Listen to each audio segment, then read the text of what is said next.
जी अस्सलाम वालेकुम। आज हम एक बहुत ही सीवियर मेंटल कंडीशन के बारे में बात करने वाले हैं जिसका नाम है स्किज़ोफ्रेनिया। तो सबसे पहले हमने ये देखना है कि स्किज़ोफ्रेनिया में कौन कौन सी अलामात पेशेंट्स के अंदर पाई जाती हैं। पहले तो हम देखेंगे कि इसमें किस तरह की सिम्टम्स होती हैं। एक हैं पॉजिटिव सिम्टम्स और दूसरी हैं नेगेटिव सिम्टम्स।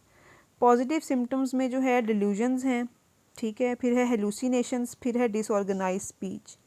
डिल्यूजन्स जो हैं वो हैं फ़ाल्स बिलीव, यानी हम पेशेंट को कोई भी आर्गूमेंट दे लें, किसी भी तरीके से समझा लें, उसने उस बात से पीछे नहीं हटना बल्कि उसी पे वो कायम रहता है।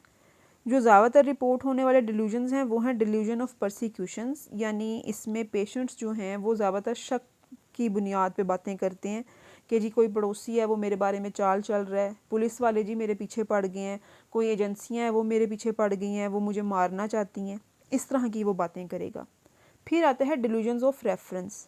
इसमें न्यूट्रल लोगों को ना वो अपने से रिलेट करने लग जाएगा कि कहीं बाहर जा रहा है, चार लोग खड़े होकर बातें कर रहे हैं तो वो कहेगा जी ये मेरे बारे में बातें कर रहे हैं। अगर हंस रहे हैं वो कहेगा ये मुझे देख के हंस रहे हैं या मेरी बातों पे हंस रहे हैं, इस तरह से वो चीज़ें करेगा। फिर आती हैं जी हेलुसिनेशंस। हेलुसिनेशंस जो हैं वो मेजर जो सबसे ज़्यादा हैं वो हैं ऑडिटरी हेलुसिनेशंस। पेशेंट्स में वो ये रिपोर्ट करते हैं कि हमें कोई बुला रहा है, हमें कोई आवाज़ आ रही है, या हो सकता है कि वो बताए भी ना, हम उसके बिहेवियर से ही जज कर लें कि शायद इसको कोई आवाज़ आ रही है, शायद इसको जो है किसी की आवाज़ें इसके कानों में आ रही जिस वजह से ये इस तरह का बिहेव कर रहा है। फिर आती हैं स्मेल की हेलुसिनेशंस, जिसमें कोई भी स्मेल आ सकती है उसको, कोई परफ्यूम की, कोई खाने की जो कि मौजूद ही ना हो, लेकिन वो रिपोर्ट करेगा कि नहीं मुझे तो आ रही है, मुझे बिरयानी की स्मेल आ रही है, मुझे इस परफ्यूम की स्मेल आ रही है, इस तरह से। और इसके अलावा विजुअल हेलुसिनेशंस भी उसके अंदर आ सकती हैं, यानी उसे लोग नज़र आ सकते हैं, वो कहेगा जी इस कमरे में मेरे अलावा भी लोग मौजूद हैं। ये हेलुसिनेशंस भी वो बहुत ज़्यादा रिपोर्ट करते हैं पेशेंट। फिर आती है डिसऑर्गेनाइज स्पीच।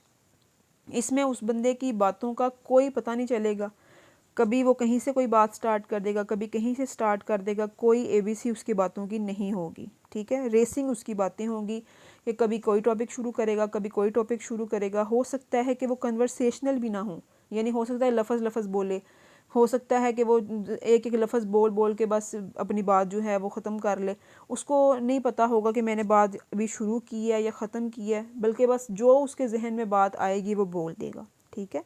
फिर आती हैं नेगेटिव सिम्टम्स। नेगेटिव सिम्टम्स में जो है सबसे पहले पेशेंट का प्रोग्नोसिस बहुत कम हो जाता है।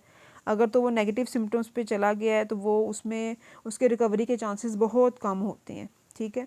इसमें फ्लैट इफेक्ट होता है उसका, यानी जो मर्ज़ी बात कर लो उससे, जो मर्ज़ी कह लो वो नहीं बोलेगा, कोई एक्सप्रेशन नहीं देगा। फिर इसमें वो म्यूट भी हो सकता है, उसकी जो स्पीच है वो बहुत कम हो जाएगी या वो बिल्कुल भी नहीं बोलेगा, ठीक है। इसके अलावा कोई इनिशिएटिव नहीं लेगा, कोई काम नहीं करेगा। अगर वो पहले कोई काम करता भी था, जैसे पढ़ता था, कोई जॉब करता था, वो पढ़ना भी छोड़ देगा, जॉब करना भी छोड़ देगा, कोई भी जो चीज़ है वो करना ही छोड़ देगा। अगर बैठा है तो बैठा ही रहेगा, लेटा है तो लेटा ही रहेगा। कोई भी काम उसे करने का कहो या कुछ कहेंगे जी ये काम करना है या कुछ इस तरह, वो बिल्कुल कोई काम नहीं करेगा। यानी सारा दिन या तो वो बैठा है या लेटा हुआ है, किसी चीज़ में उसका इंटरेस्ट नहीं होगा। अगर वो अपने बहन भाइयों के पास भी पहले बैठता था, घर वालों के पास बैठता था, वो भी बैठना छोड़ देगा, उनसे भी दिल जो है वो उठ जाएगा उसका। और अगर वो पहले अपने माँ बाप का करता था वो भी सब कुछ ख़त्म हो जाएगा। फिर हम देखेंगे कि कॉजेज़ क्या हैं स्किज़ोफ्रेनिया की।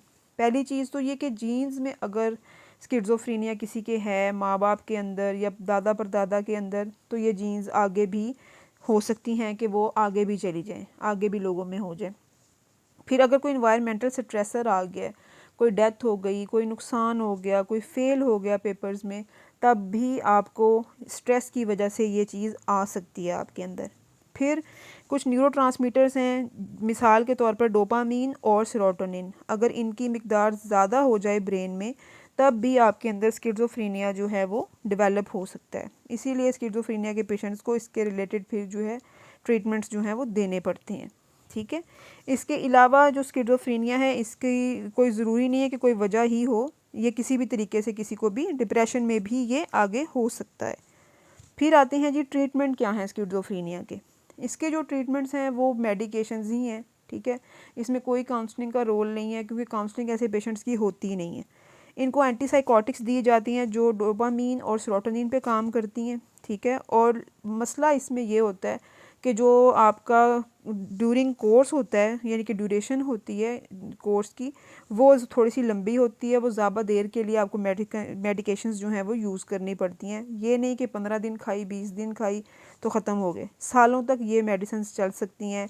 एटलीस्ट 2 साल तो इसका जो है वो ड्यूरेशन चलता ही चलता है। तो अगर आपको भी कोई नज़र आता है अपने इर्द गिर्द के जो कि स्किज़ोफ्रेनिया के अंदर पेशेंट जो है वो सफ़र कर रहा है, तो उसको फ़ौरन से मोटिवेशन दें, फ़ौरन से उसको डॉक्टर के पास लेके जाएं ताकि जल्द से जल्द उसका ट्रीटमेंट स्टार्ट हो, क्योंकि इसका ट्रीटमेंट बहुत प्रोलॉन्ग होता है और जितनी देर से स्टार्ट होगा उतनी ही उसके लिए मुश्किलात होंगी। मैं उम्मीद करती हूँ कि आपको आज की वीडियो पसंद आई होगी। अगर पसंद आई है तो मेरे चैनल को सब्सक्राइब करें और वीडियो को शेयर करें। Thank you very much.